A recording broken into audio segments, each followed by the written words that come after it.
How should Texas teachers be graded, and how much weight should state test scores carry?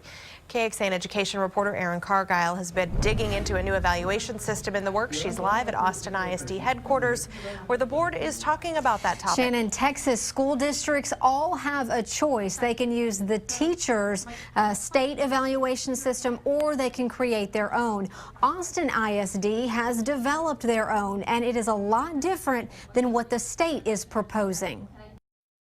What is a good teacher? That was the first question Stephanie Stobbe and other educators asked when sitting down at the table to help create a new grading system for Texas teachers. She teaches 5th grade in Round Rock ISD and is a member of the Association of Texas Professional Educators, a group focusing in on what's called the student growth component.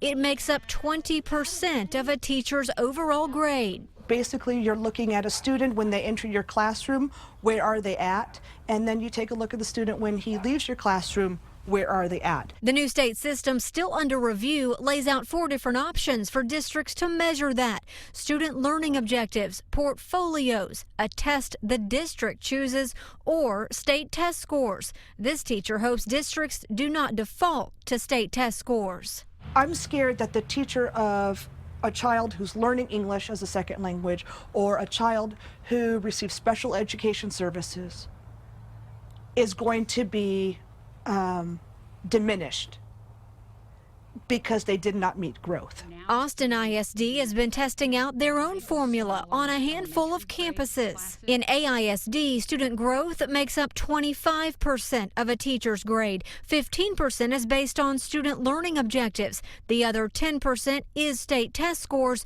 but how the campus did as a whole, not just one teacher. We love this system, and we're hearing a lot of great feedback. And AISD also has an administrator observe teachers once in the fall, and then a different administrator observe them in the spring. It gives them 2 different points of view and 2 classroom visits a year. The state only requires 1. Live at AISD headquarters, Erin Cargile, KXAN News. And it is worth noting the clock is ticking on the state to keep the federal government No Child Left Behind waiver. In September, the feds announced that waiver can stay if the state can prove schools are using teacher and principal evaluation systems that meet federal standards. That is due in just days from now. Without the waiver, state schools would not meet the law. That could mean losing billions of dollars in federal funding.